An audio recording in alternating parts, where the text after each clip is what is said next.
एक अफसर ने पूछा, तुमने क्या काम किया है? उसने जवाब दिया, झाड़ू पोछा।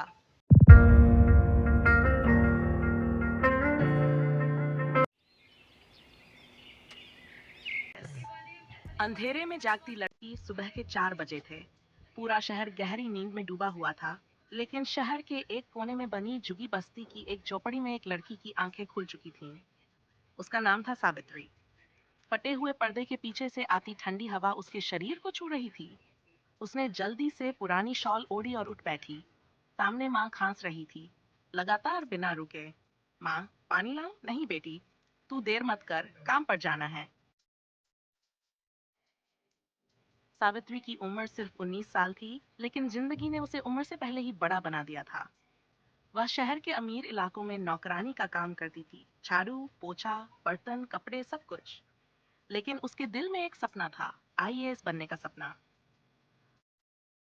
गांव की वह होशियार बच्ची सावित्री का जन्म एक छोटे से गांव में हुआ था। पिता खेतों में मजदूरी करते थे, माँ दूसरों के घरों में काम। घर कच्चा था, लेकिन सपने पक्के थे। गांव के सरकारी स्कूल में सावित्री सबसे तेज बच्ची थी। मास्टर जी अक्सर कहते, ये लड़की पढ़ लिख गई तो अफसर बनेगी। सावित्री की आंखें चमक उठती। वह मिट्टी के चूल्हे के पास बैठकर भी किताबें पढ़ती। लालटेन की रोशनी में वह दुनिया बदलने के सपने देखती।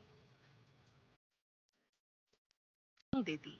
एक दिन खेत में काम करते हुए उसके पिता को सांप ने काट लिया। इलाज में देर हो गई। उसी रात उसके पिता दुनिया छोड़ गए।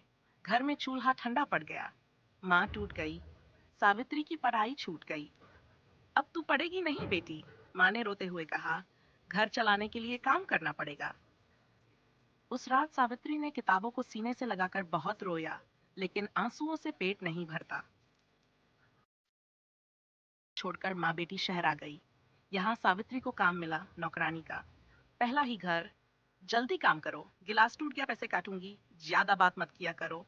हर दिन अपमान, हर रात थकान। लेकिन हर रात जब माँ सो जाती, सावित्री पुरानी किताबें निकालती और पढ़ती। वह जानती थी, अगर पढ़ाई छूट गई तो जिंदगी भर झाड़ू नहीं छूटेगी। सावित्री वहां सुबह काम करती थी। एक दिन वर्मा साहब ने उसे अखबार पढ़ते देख लिया। तुम पढ़ सकती हो? जी साहब। कितनी पढ़ी हो? 10वीं तक। और अब?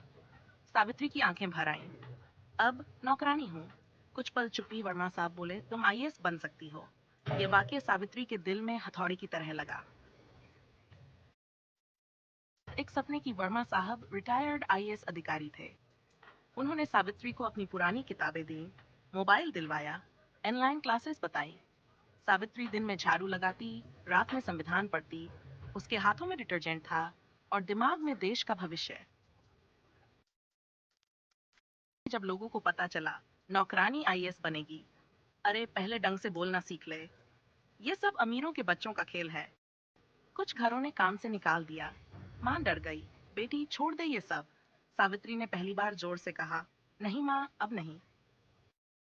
भूख, बीमारी और हिम्मत। कई दिन ऐसे आए जब खाने के पैसे नहीं थे। माँ फिर बीमार पड़ गई। डॉक्टर ने कहा, इलाज जरूरी है। सावित्री ने अपने गहने बेच दिए, जो पिता की निशानी थे। उस रात उसने खुद से कहा, अगर मैं हार गई तो मेरी माँ, मेरी गरीबी और मेरा अपमान सब हार जाएगा। पहली हार। 3 साल की मेहनत के बाद सावित्री ने पहली बार यूपीएससी दिया। रिजल्ट आया असफल। उसने माँ की गोद में सिर रखकर रोते हुए कहा, मैं नहीं कर पाई। माँ ने कांपते हाथों से सिर सहलाया, तू अफसर नहीं बनी, मेरी बेटी तो शेरनी है। फिर उठ खड़ी हुई। अगले दिन सावित्री फिर पढ़ने बैठ गई।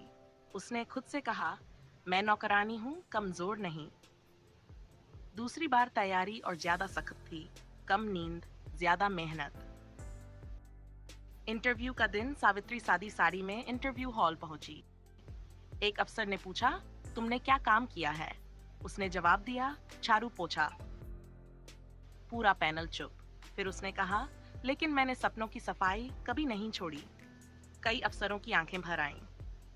इतिहास रच गया। रिजल्ट आया। नाम था सावित्री देवी। आईएएस चुग्गी में मिठाई बटी। माँ रोती रही, खुशी से।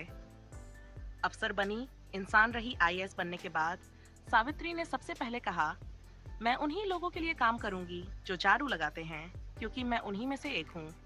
उसने नौकरानियों, मजदूरों और गरीब बच्चों के लिए योजनाएं शुरू की।